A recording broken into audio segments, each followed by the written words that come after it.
Hi there, this is Alison from Boomerang, and those are my feet. And I'm up at the cottage this week on vacation, so here's a little quickie walking in nature tutorial just to show you what I'm doing this week and what my environment is. So there's a bunch of us and we have a few cottages in this little strip. So this is this path between where my sister stays and where I'm staying.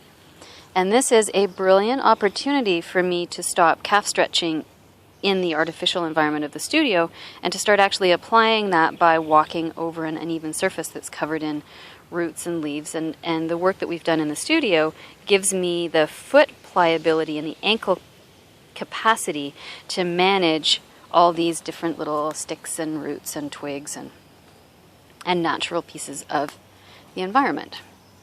So that's one little path that I go through every day.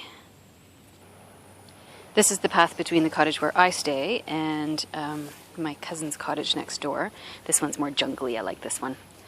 This one has lots of rocks on it that I get to hop from one at a time, and more sticks.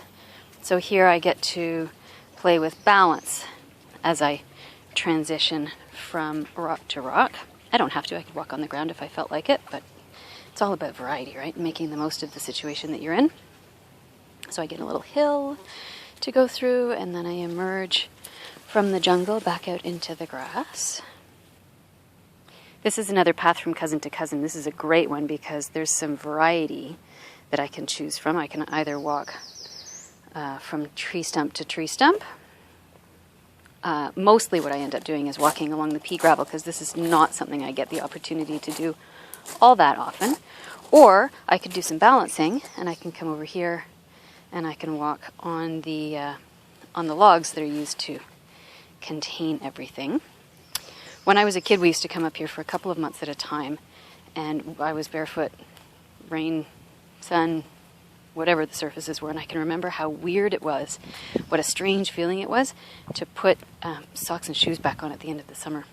This is the path between those cousins and the cottage where my mom and my grandmother, my almost 99-year-old grandmother stay. And this one obviously is much easier to walk on because it's wood chips.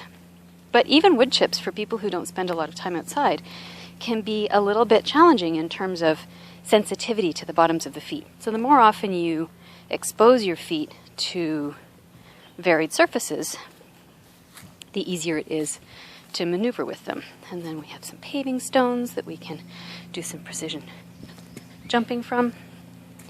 And then we go right back over to the path on the way back home. So enjoy your heat wave that I think you're having in the city, and I'll see you when we get back. Bye-bye.